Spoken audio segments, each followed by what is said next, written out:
Hello everybody, this is the notes for Algebra 2 Trig, section 2.6. We've been spending the last week or so talking about functions. This section is about a couple different type of functions. They don't look the same. The equations are a little bit different looking, and just the graphs are a little bit different looking. So it's going to be 3 videos, one video for each type. So we got piecewise, step, and absolute value. Make sure you watch them all. All right, the first type of function is called a piecewise function. Basically, it's one function, but it's made up of a bunch of different equations. And so what you're looking at here on the left is a piecewise function, okay? It's one function, it's function f, but in this case, it's made up of 3 different parts. And so each part is called a rule, but what you have is these requirements. It's these x values, it's essentially a domain. So like for this one, between the x values of 0 and 2, you would use the equation 3x. Once you go past an x value of 2, so between 2 and 4, now you just use 6 for the function. When you go past an x value of 4 up to a 6, now you're using that last equation. So it's a piecewise function. It's one function. It's made up of several different rules, but you only use one rule at a time. And which rule you use, it depends on the x value and where you're at. So let's graph this one. All right, between the x values of 0 and 2, we have this equation, 3x. It's a line. It's got a slope of 3, y-intercept is 0, but we're only using it for the x values between 0 and 2.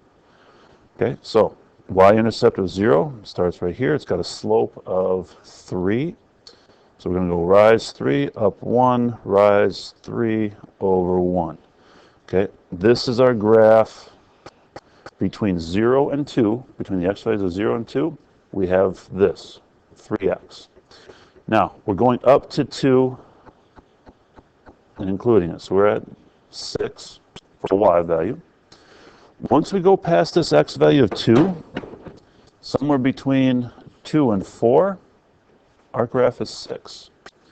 Now notice how there is no or equal to. X is greater than 2. So basically we're starting with an open circle at a y value of 6. And all these x values between between 2 and 4, our function is just 6. We go up to an x value of 4. Now I went a little bit past. I'll try to clean that up a bit. There we go. All right. Again, we're only using one function at a time. Now we're on the last part.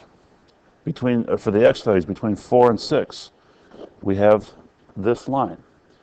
It is negative x plus 10. Now, we're only starting this function at an x value of 4. So what I'm going to do, I want to know what is the y value. Where am I starting this thing at? So I'm going to plug in that smallest x value. When x is 4, we got negative 4 plus 10. That puts us at a y value of 6. So at an x value of 4, we're at a y value of 6. Now, the slope of this line is negative 1. So from that point, again, we're only going up to an x value of 6, but we have a slope of 1. Down 1 over 1, down 1 over 1. And this is where our graph stops. This is what it looks like. Okay, it passes the vertical line test, so it's a function. It's just made up of these 3 different lines. Okay, it's all one graph, but it's made up of 3 different lines. That's a piecewise function. All right, that'll be the end of this video. Pay attention to the second one for step functions.